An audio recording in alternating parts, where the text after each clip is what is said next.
So let me talk about this first. And it's something that needs to be discussed heavily. Okay. This is a family here. So whenever we have, like, you know, multiple cards, court cards of the same suit, it's usually some type of a family situation. Okay. So we have here Knight of Wands, somebody who's being very, very reckless, evasive with their responsibilities. They kind of go through life as an adrenaline junkie, you know, like act first, ask questions later. We have the Queen of Wands, which is like the matriarch of the family, somebody who's trying to settle down, trying to stabilize his or her life, trying to do the right thing, trying to take care of everybody. And then we also have here the Page of Wands, which is like a younger energy that's very attention seeking, gets into trouble, evasive when it comes to responsibilities, and somebody who's not very truthful. There are some family issues creeping into the picture for this month. If you have family members that are fire signs, so Sagittarius, Aries, Leo, Sun, Moon, or Rising, but either way, I feel like this is a family situation where he says this, she says this, and then we don't really know who to trust. And I also feel like for some of you, there is, it feels to me like there is either a patriarch or a matriarch at stake who's trying to decide, you know, like who has like some money, and they're trying to decide, like they might have inheritance, they might have physical property, like assets, cars, houses, land, stocks, bonds. And then they might have just actual physical money, and they're trying to decide among their children, who should I give this money to? And I feel like everyone is scrambling for this one person's attention. And this one person is thinking more about the younger generation. So for example, if it's a grandma that you're dealing with and you're just like, why did she just overlook me? You know, does she not like me? It's not because of that. It's because she's thinking more about the younger kids and whether or not they have enough. So I feel like there is this energy here about everybody scrambling for a fixed piece of the pie, and it can create a lot of tension in the relationships between the children. It can create a lot of tension in the relationship between that family dynamics. So I do see a lot of people in blended families dealing with step parents, step siblings, step children, and, you know, they're misbehaving, right? But people are misbehaving, but it's almost like your role, because it's complicated, you know, with blended families. Everyone's role is very, it's not clearly defined. So on the one hand, you feel like I should do this, I should, you know, put these people in their place, but you feel like it's not really your place and you don't want to step on anybody's toes. And then likewise, you could be a father, you know, dealing with rambunctious children. And I'm sensing there's also, you know, movement, like wanting to change house, wanting to change location, wanting to do all of these things. But you might have, you know, shared custody and you can't really make a move. So it's very frustrating. It's very family oriented. And the family unit is incredibly unstable. It seems like there are too many people involved, too many mothers, too many children, too many fathers, too much energy contained in a very, very small environment. Tempers are flaring. And I also feel as well, for those of you who are not dealing with this in terms of blended families, I feel like you're trying to change your location, but there are restrictions. So there, you could be locked into a lease. You might have roommates and they're not ready to move when you're ready to move. And so you're waiting on decisions. You're waiting on things to finalize. You're waiting for somebody to give you a green light. And there is movement happening, people moving in, people moving out. And there's logistical concerns that needs to be worked out when it comes to the housing situation. So already I'm seeing a lot of that. And I believe, I forgot the placement. I believe this was here and then this was here. Sorry if I'm misplacing them, okay? So there are a lot of things here. I believe it's like this. Yeah. So sorry, Libras. So there are a lot of things here that denotes to me like your sense of stability when it comes to your own foundation, where you need to be, who's there for you, where is home, where can you feel safe, where can you feel, you know, loved and needed and wanted. All of these things are security oriented issues. It's a major theme for this month. It's a major theme. And so I feel like, you know, a lot of the times, Libra, I feel like you don't really emphasize, or you don't really place enough importance on how your free will affects situation. And with Aquarius, you know, they're so adamant about exerting their free will in their environment to try to change things. And they do it in a very dogmatic way. So their energy is like all over the spread. And then I don't know how Geminis do it. I'm not very familiar with the way that they act, but I feel like with Geminis, they know how to navigate, you know, the human interactions in order to get what they want. They know how to navigate those things, and they're very observant. So they know who to avoid, who to ask for help. But usually they do ask other people for help in order to get where they need to go. And they're very, very good and, you know, diplomatic about that. Whereas for you guys, I feel almost like what will be will be. What other people decide, that's what I'm going to go with. So rather than exercising, you know, your own free will, staying ahead of the curve and really going out and kind of like making these decisions on your own, I feel like this spread is more about inaction. It's about lack of activity, lack of momentum, lack of free will, lack of like accountability. And I don't like to see this for you guys. I've seen it for a few months, and I don't like this energy, because when we lack accountability and decisions are made for us, and then, you know, a few months down the line, we're not where we need to be, we blame other people, we blame other actors, we blame our circumstances on other things rather than taking accountability for our own actions and for getting us where we need to go. So I feel like that's the recurring theme here. And so once again, you really need to exercise your free will. You need to be a little bit more proactive, you know, about what do I need to change in my life? What areas am I not happy with? Is it the living situation? It very well could be here with the Four of Wands. Is it the family unit? Family is definitely supportive, but they're coddling you, they're babying you, they're treating you almost like children who can't, you know, take care of yourself. And that energy can really hold you back from becoming the person that you're meant to be.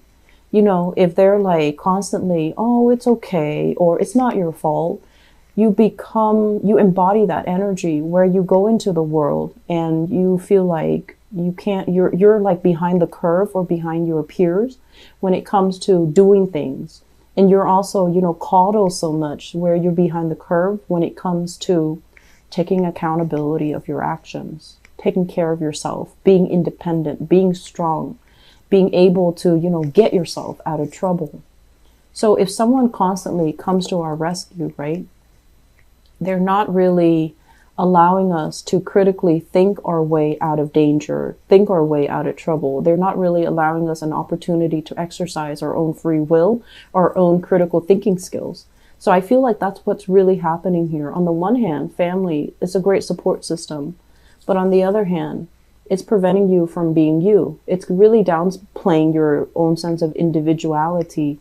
And I feel like this collective energy, it's like everyone is, you know, loyal to one person. Everyone does what that one person says, possibly a very strong matriarch in the family, and no one is able to take care of themselves. No one is able to stand up and say, no, you're wrong, even when the person is wrong, because there's some fear here.